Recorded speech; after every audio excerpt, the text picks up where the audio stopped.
welcome to Making Mindfulness Fun. In this video, we're talking about the Enneagram Triad, specifically the Enneagram FEAR Triad. So watch this video to discover the Enneagram FEAR Triad, which includes types 5, 6, and 7.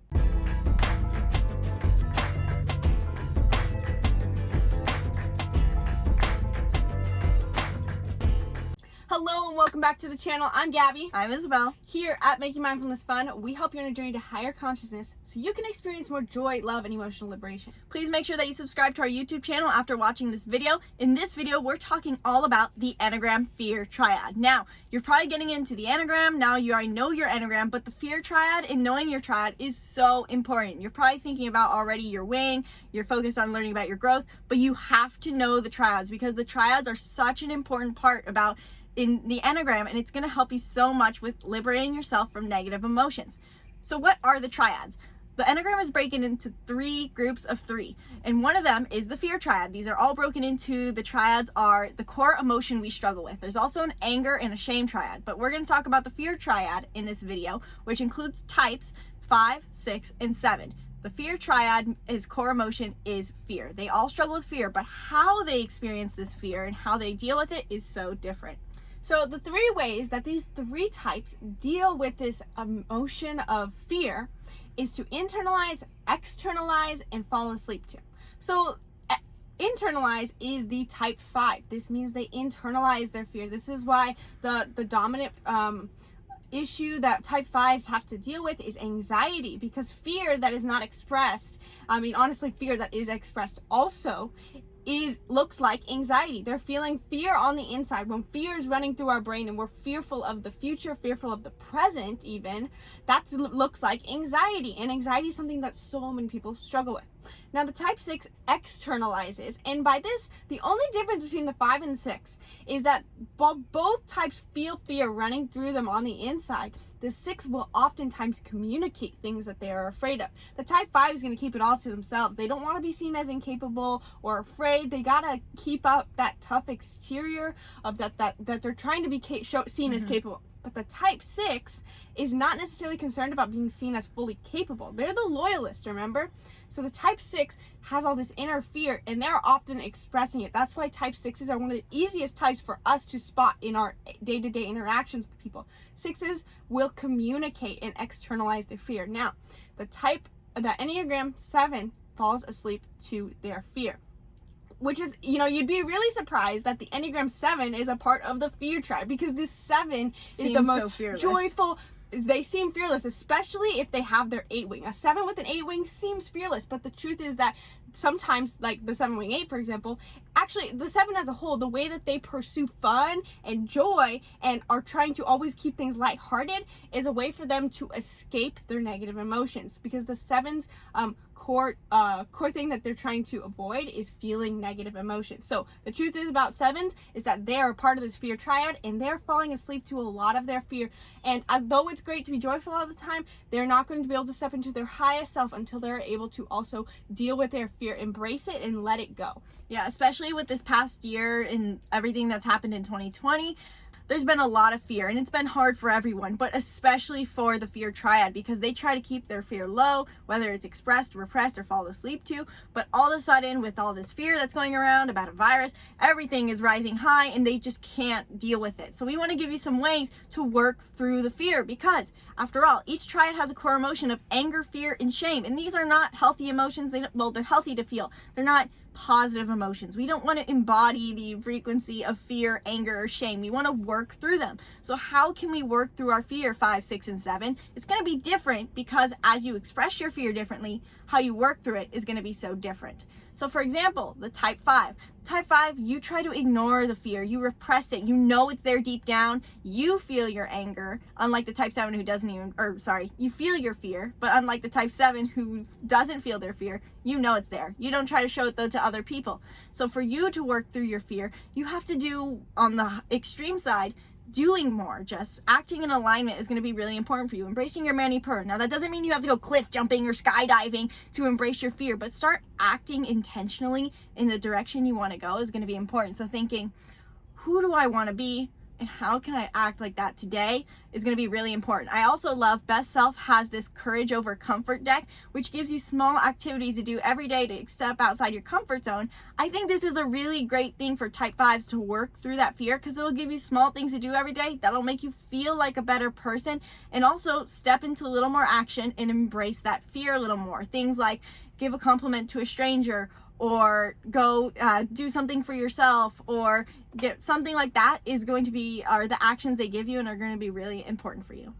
Now, the thing that the type 5 needs to reflect on is what their fear is about and whether they can do something about it. So as I shared in other triad videos, your Enneagram is the result of your programming. The programming is essentially this computer software that creates the lens through which you see the world. Now, granted, you are born with a unique soul, but whatever society around you told you, including your parents, your friends, your school, whatever they told you in the world around you and what you perceived, created your Enneagram type. And the Enneagram 5 perceived that they needed to be capable. But they needed to be capable because they were afraid that they were going to do something wrong. They were afraid that they were going to mess up. And so the type 5 needs to work through this by, instead of being afraid of what's going to go wrong, actually taking action so often that they are not working off of just a series of all the times they messed up, but they have so much data to work with in themselves that they can see all the times that, oh wait, there was that one spot where I was capable, there's that one spot I was capable, it wasn't all failures, and I don't have to be afraid all the time because good things can happen. So the perceptions that, and the things that the type 5 needs to reflect on is, when they're feeling fear, they need to reflect on, can I do something about it? And if I can do something about it, take action. Type 5's core journey to their highest self is all about taking action. Now but if you can't do something about it, so it's like, if you can you do something about it? Yes, take action and go do it. If you can't do something about it, then they need to work on letting it go. Letting go of worries of things they can't control is a huge thing that type 5s need to reflect on. You can journal through this. You can contemplate. This is going to be, honestly, a lifelong contemplation for type 5s that will always serve your highest self. If you can ask yourself this question when you're remote, can I do something about it? Take action. If I can't do something about it, it is out of my control, and there's no need for me to waste my energy and waste my fear putting my attention on something that I have no control over. Think Elsa from Frozen. Let it go. Yeah, type 5s. I love that. Totally will. Type 6s, how do you work through your anger? Now, this is going to be extremely different from the type 5. You actually do not need to necessarily take action. Type 6s, you're aware of your fear, and you're often stereotyped as the worrywarts. Now, quick note, type 6s are not always worrywarts. They're not always the, like, Piglet from Winnie the Pooh who's, like, rubbing their hands, oh, I'm scared. They sometimes repress it and take it on this persona of taking action, being responsible, seeming almost like a type 8 when really they're inside focused on their core desire of security. So how do type 6s work through this fear that they feel that they often express?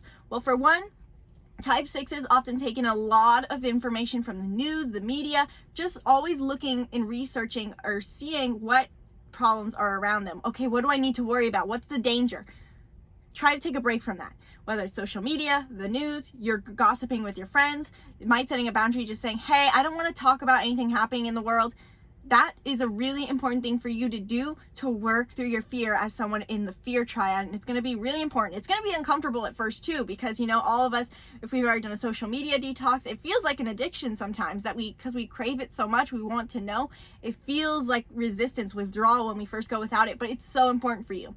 Another thing you need to do, I'd recommend it for type 6s, is travel more, get outside more, go to new places more. Now, this might seem like something that triggers your fear more, which it can. But by going out more, going out and experiencing the world and traveling more, you start to see that there's more good than bad, because type 6s, you have a belief that the world is dangerous, the world is going to harm me. Like, we all have these programmings, and a lot of us have this programming too, but type 6s especially. So it's really important for you to go out and see that there's good people. There's good things happening. I can trust. It's not like I'm going to die if I go out on the street. This was a really important one. We have a younger sister who's a type 6, and she started traveling and doing hikes with us more and more. And it was extreme to see how different she's become because she started doing that. Her type 6, she feels like she's worked through her fear so much. So the type 6 needs to reflect on two things. One is that they need to reflect on their ability to trust themselves, because the truth is about a type 6, they're afraid because they feel like they can't trust the world, they can't trust the people around them, they can't trust themselves. Well, you can't necessarily always count on the external world to fulfill something within you, but what you do have control over is your ability to trust yourself. And the truth is that once you trust yourself, your ability to trust the external world, the people and the world around you will massively skyrocket. It's not going to be completely rid of possible negative outcomes, but you know, when you can trust yourself, the negative outcomes don't affect you because you are in control of yourself. So how do you even start there? You have to start working on your ability to love yourself. How do you start loving yourself? What do you value within yourself? What do you love about yourself? What are the characteristics you love about yourself? And what do you value within yourself that you can do? Values are all about the things that we uphold within ourselves, because values are truthfully the only thing that we can give ourselves a hard time for or be proud of ourselves for. If we are upset about something, it's not someone else's fault. It's our own fault for having poor values based on the external world. Now, the other aspect of a type 6 that we need to work on is to ask yourself and to contemplate what is the best possible outcome in this situation, because the type 6, their programming usually has a lot more difficulties in their life. And so I have empathy for the type 6 because the programming that makes you a type 6 is usually something of more a direct attack, I guess you could say, on your sense of security. The type 6 became a type 6 because they felt that they were not safe, or they couldn't trust people, or people were going to betray them in their childhood. Okay, so how do we actually heal this instead of just living in our past? We have to be open to the possibility that fantastic things can happen in our lives. And they're not only possible, amazing things are actually probable. And that's why I recommend Dr. Joe Dispenza's work, especially for type 6s. Every Enneagram type should read this book. There's no one that wouldn't benefit from this book. Shame triad, anger triad, all of it. But starting to contemplate and realizing that you are looking at the world through a lens of what's the worst thing that could happen, and starting to shift that to what is the best thing that could happen in every moment of my day. I love that. I think every type should do that, but type 6s, she's so right. It's going to help you so much. So type 7s, Enneagram 7s, how do you now work through your fear? You're not going to like this one. Surprising. No one really likes to have those things that we have to say you do because it's uncomfortable. Nobody. It's important that you do it, but of course it's going to be uncomfortable. So you're going to have to accept that, which is what I'm going to have you do. So type 7s, how do you work through your fear? You're ignoring the fear.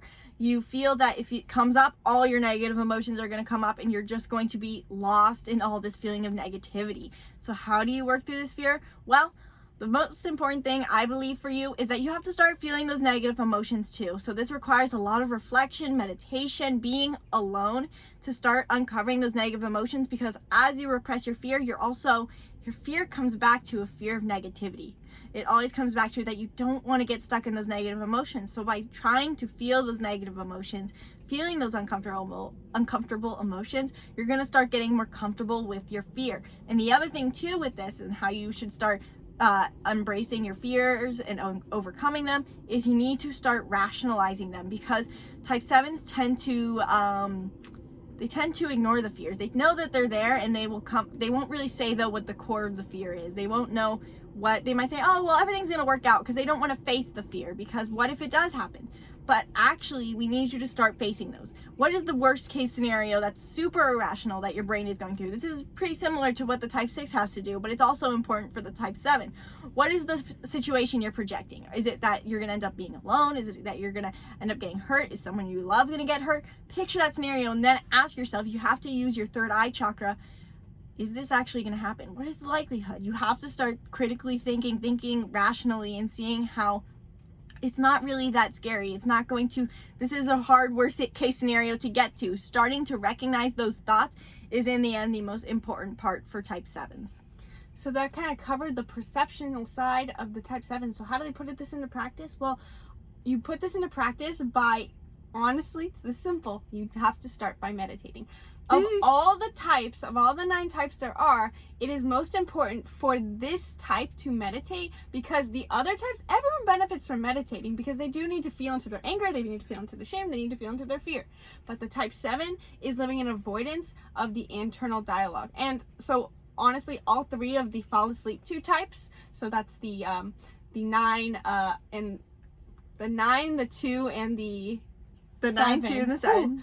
That was hard. Okay. Those 3 types that are not looking into their internal world need meditation the most, because so for the type 7, they need to allow themselves to feel the negative emotions, because what's weird about the fear of a type 7, it is sometimes a fear in the external world, but that's a little bit more relevant to the 5 and the 6. And so in some ways, the 7 is almost part of the shame triad, I think of it as, because every type 7 I've interacted with, that I know, that I've worked with, they are actually coming from a little bit more of an emotional fear, which makes sense because they're fearful of an emotion, but an emotion is shame. And so again, like I talk about, everyone is dealing with a not enoughness syndrome, with shame things, you know, I talk about this a lot in my videos. And so the 7 needs to allow themselves to feel into the fear of the core things that they fear, which is emotions, feeling into your emotions of, am I afraid of not being good enough? Which sounds almost like a shame triad thing. Am I afraid of people betraying me? Which sounds almost like a type 6. Type 7s are, it's very unique in the sense that they kind of have a lot of different, a jumble of different Enneagram types that have come together, but the way that they cope is to look for the fun. Yeah. And one more action I want to add for type 7s, because I just thought of this one, is I really think it's important for type 7s. Now, I think everyone should do this because it's just so fun and good for growth. Like Gabi is so passionate about this one, but type 7s need to start lead rock climbing. Now, this means that you climb, you're technically safe, but you have a risk assessment always. You're climbing rock faces and you have to set up the draws and everything. You have to set up the rope. So you have a possibility that you could fall a couple feet, and it's scary. This ends up being really good for type 7s because it makes them start noticing the fear, because it's definitely scary to do, but it also helps them notice those thoughts, notice those irrational fears, because you have to think so rationally. And this isn't just some crazy thing that not only some people can do. Everyone can get into rock climbing. It's so easy to do, and I highly recommend that type 7s do it. So I hope this video helped you guys understand the fear triad. Please leave a comment below and let us know what you do as a fear triad, someone in the fear triad, and what you do to work through your fear. And remember, I just want to let you guys know that we have an upcoming Empowered Warriors webinar that will be coming out soon. You can check that out and save your spot with the link in the description below. In this webinar, we're going to be diving deep into your programming. In this video, we kind of touched on it a little bit, how your Enneagram is the result of the programming you received, also taking into account the unique soul that you were born with, but how you came into this world, and then what you received from society around you, the words you heard, and what you were told to do and not to do, created your Enneagram. And this creates our Enneagram, so we have some strengths in there, but it also shows and indicates our core wound and our weaknesses that we're striving to overcome in our journey to our highest self. So in that webinar, we're going to help you guys actually start resolving those programming, so you're not just stuck in this excuse of, my Enneagram's this way, so I'm always going to be afraid, I'm always going to feel shamed, and I'm always going to feel angry. You can actually overcome that to live your life in a sense of empowerment and bliss and joy and higher consciousness, but you have to take the effort to actually transform those wounds and those old beliefs and those old programmings that are weighing all of us down. So you can check that out with the link in the description. I'm really excited for you guys to join us. It's going to be great.